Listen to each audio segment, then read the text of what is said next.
The People's Liberation Army did the same thing after each small battle. They analyzed all American techniques and strategies. It was almost an obsession with Beijing. Chinese military development was entirely oriented towards a confrontation with the US. In 1996, China understood that aircraft carriers were the main threat, so they tried to develop arms to counter them. There are several things that the Chinese have done over the last several years that play to this capability. One of them is they have developed a larger number of more sophisticated submarines, diesel submarines. And contrary to what a lot of people think, many diesel submarines are quieter than many nuclear submarines. They're very hard to detect.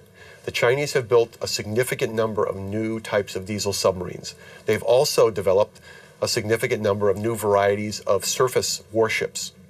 Both of these sets of capabilities have application to the Taiwan situation. And the Chinese have deployed the submarines in some instances to areas well beyond Taiwan. They've deployed them around Guam, which is now becoming an area of increased US military presence in the Pacific.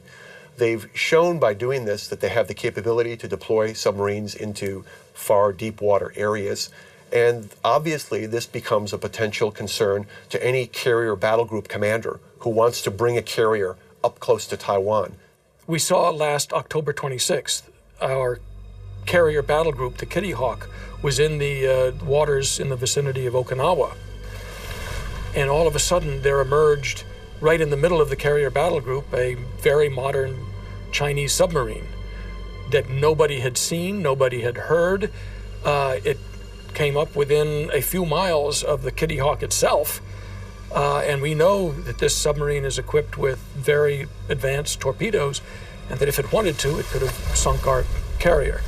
The Chinese know we are dependent on two things militarily in Asia. Number one, satellites. Number two, aircraft carriers. They have demonstrated to us they can take out each one. Will they ever do that? I doubt it. This is what you might call psychological warfare.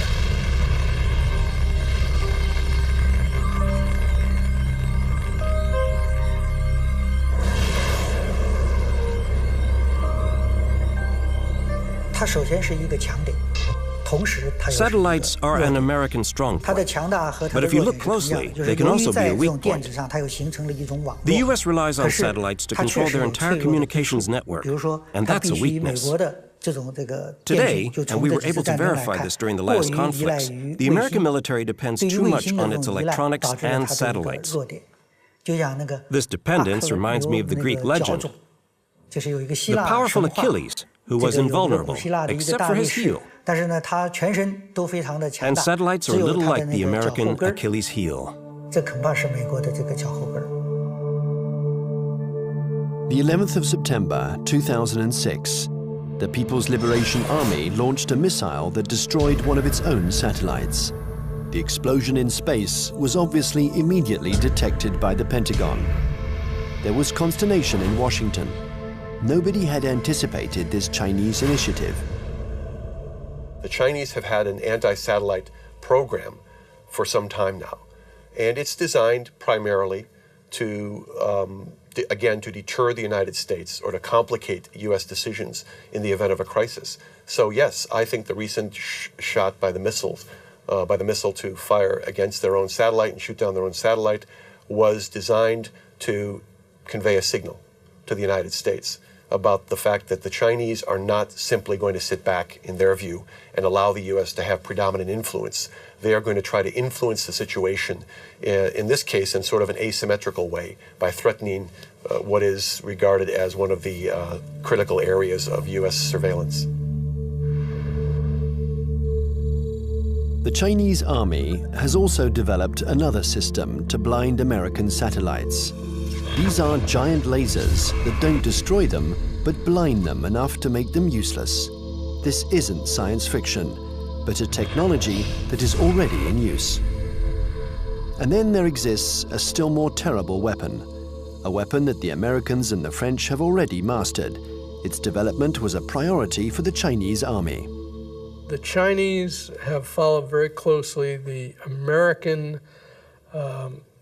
dependence on the electromagnetic spectrum, the use of communications and networking among satellites and ships and command systems to fight a war. They saw what happened in the first Gulf War. They saw what happened in Kosovo. They watched Afghanistan. They watched the second Gulf War. And they realized that we are more and more dependent on the electromagnetic spectrum and moving communications back and forth. And an electromagnetic pulse, which is produced by detonating a nuclear weapon, usually fries transistors and stops that kind of communication. An electromagnetic impulse weapon uses a nuclear explosion to generate an electromagnetic wave. When this wave hits boats or planes, it instantaneously destroys all electronic equipment. No one dies, provided they are far enough away from the nuclear explosion. But the American battleships, totally dependent on electronics, would immediately be disabled. The Pentagon report described a nuclear detonated or nuclear generate EMP. I asked people in Pentagon, why don't you say they have conventionally generated EMP? They say, we don't want them to know whether we know them. The conventionally generated EMP is less problematic and it is more useful or more usable, because when you have this EMP, there will be no nuclear fallouts. There will be less international protests. They already have it.